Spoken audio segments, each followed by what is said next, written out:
Text, tradition, and history.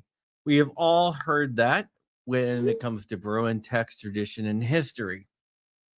But what happens when you have a three-judge panel from a circuit court rebel against the Supreme Court? Well, I guess we're going to have to find out because that is exactly what has happened in the third with a New Jersey case. We are going to talk about that because they think Bruen is flexible and they want interest balancing back. So let's go ahead and jump into it, people. Ah, sometimes I can just be so frustrated at what the courts do.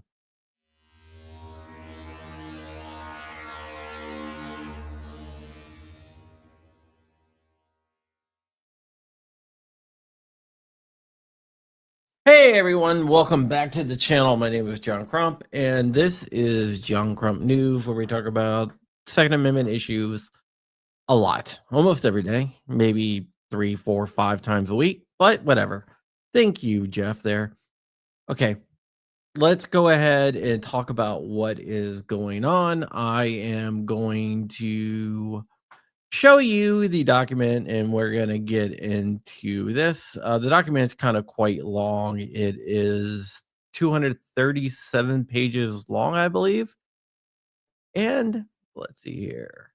Yep, here it is. This is Coons versus Platkin, which is the New Jersey AG. This is a case by Firearms Policy Coalition, the Coalition of New Jersey Firearms Owners, New Jersey's Second Amendment Society, and the Second Amendment Foundation. They were challenging New Jersey's carry scheme, which blocked off a bunch of different places that you're not allowed to carry, and also required liability insurance for gun owners to pay into the Gun Violence Victims Fund, which is a slush fund for anti-gun stuff. We're going to get into this. I'm not going to read through all this because it's mostly a bunch of gibberish here, but we are going to talk about what was upheld and what was knocked down, and then we're going to get into some really interesting things here. First, they upheld the requirements for banning guns in permitted events, public gatherings, parks, playgrounds, beaches, youth sports, recreation facilities, libraries, museums, alcoholic establishment, entertainment facilities, casinos, healthcare facilities, public transportation. And we all know why we need guns in public transportation because we just saw that down in North Carolina. They also struck down liability insurance that gun owners need to have, so that's a little bit of a victory. And the requirements to pay into a victim's compensation fund. But they did say that you do need character references before you can carry a gun in New Jersey. Now, let's talk about the Bruen analyst. The Bruen standard is basically the plain text of the Second Amendment. So the people, which there's no doubt that Randy Coons was a member of the people. The courts have held that that is anyone over the age of 18, which is the age in the majority in the United States. Now, let's talk about the arms. Arms is any bearable arms that's in common use is protected by the Second Amendment, according to the Supreme Court. There you go. So, if you look at the lawsuit, it checks off that.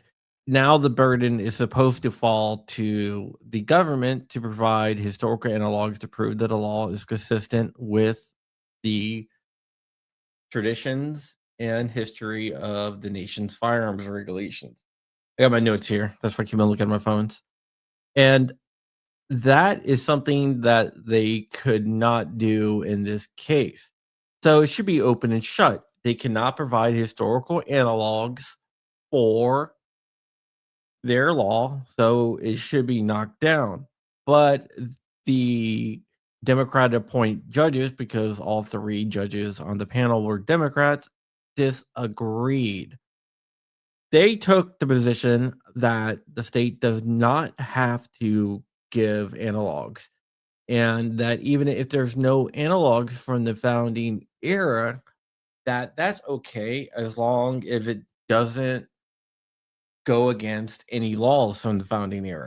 So let's say a law didn't exist, then by the founding era, it doesn't mean that it can't exist today. What it means is, if the founding fathers didn't write that you're allowed to carry firearms in a park, then according to this 3-judge panel, you should be able to ban carrying guns in parks, because the founding fathers did not explicitly state that you had the right to carry there, which is an impossible task to overcome.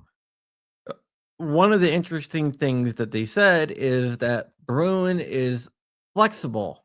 Yes, you heard me right. They said Bruen is flexible. It's not absolute. It's flexible. We can interpret it whatever way we want, which is exactly what the Supreme Court said that you cannot do.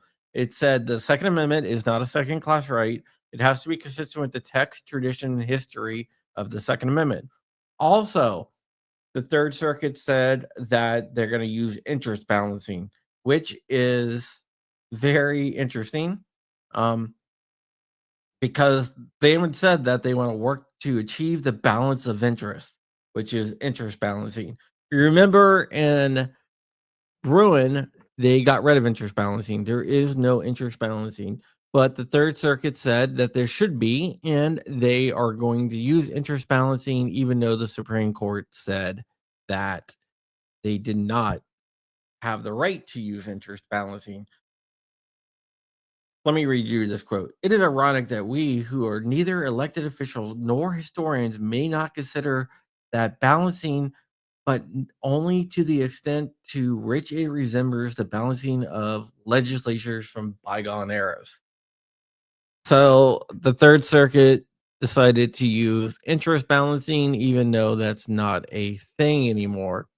If you really want to piss off the Supreme Court, this is the way to do it. Now, with all that out of the way, let's talk about what the next steps is. The next steps are that the plaintiffs are probably going to ask for an en banc. An en banc means the full bench will hear the case. Right now, it was only a 3-judge panel. The reason why I think they're going to ask for an en banc is because the judges ignored the requirements for historical analogs. And even in Rahimi, they said that historical analogs are needed. So they ignored the requirements for historical analogs. They said that Bruen was flexible, even though SCOTUS said it is definitely not flexible. And they said we are going to use interest balancing, even though Bruen got rid of interest balancing. So they are ignoring the Supreme Court to the max. They have rebelled, and I don't think that this is going to stand. I think this is probably going to be granted an en banc, just because how way out of left field these guys were. This is probably the worst decision I have read as to ignoring the Supreme Court. Not only ignoring the Supreme Court, but actually stating that they're ignoring the Supreme Court because they don't agree with the Supreme Court. So they are going to do what they want to do, which they can't do. The circuit court is an inferior court to the Supreme Court, and they are bound by what the Supreme Court has said, but they decided to do it anyway. I don't think that the other judges on the Third Circuit is going to stand for this, because this makes them all look bad. This is a willful disregard for what the Supreme Court has said. So it's not that they're only ignoring the Supreme Court, it's that they're thumbing their nose at the Supreme Court, stating that, yeah, we know that this is not what you intended, but this is what we're going to do anyway. Just wanted to bring you guys a quick update of what's going on here, because it is definitely crazy, right? All right. Um, and if the en banc fails, I think the Supreme Court will take this because it's such a blatant slap in the face to the Supreme Court that I don't think that they will have a choice but to take it because of this opinion that is so bad. All right, guys, that is it. I will see you guys later. Remember, there's tons of ways to support me down below, support my work I do.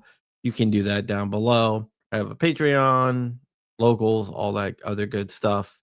There's links down, so just click on those links. You can go to Gideon Optics, use code Crump10 or is it Crump10 as I don't know. The links are down below. I don't get any money for those discount codes. It's just nice things for you guys to have. But with that, we are going to get out of here. Remember to like, comment, and subscribe. I don't really say that too often, but I am going to say it now. Share this video out with everyone. And also, over at the Gundies, I kind of want to be nominated for 2A Writer of the Year. So go ahead over to the Gundies and nominate me for 2A Writer of the Year. I would definitely appreciate that. With that, we are out of here. Thank you so much and see you guys later.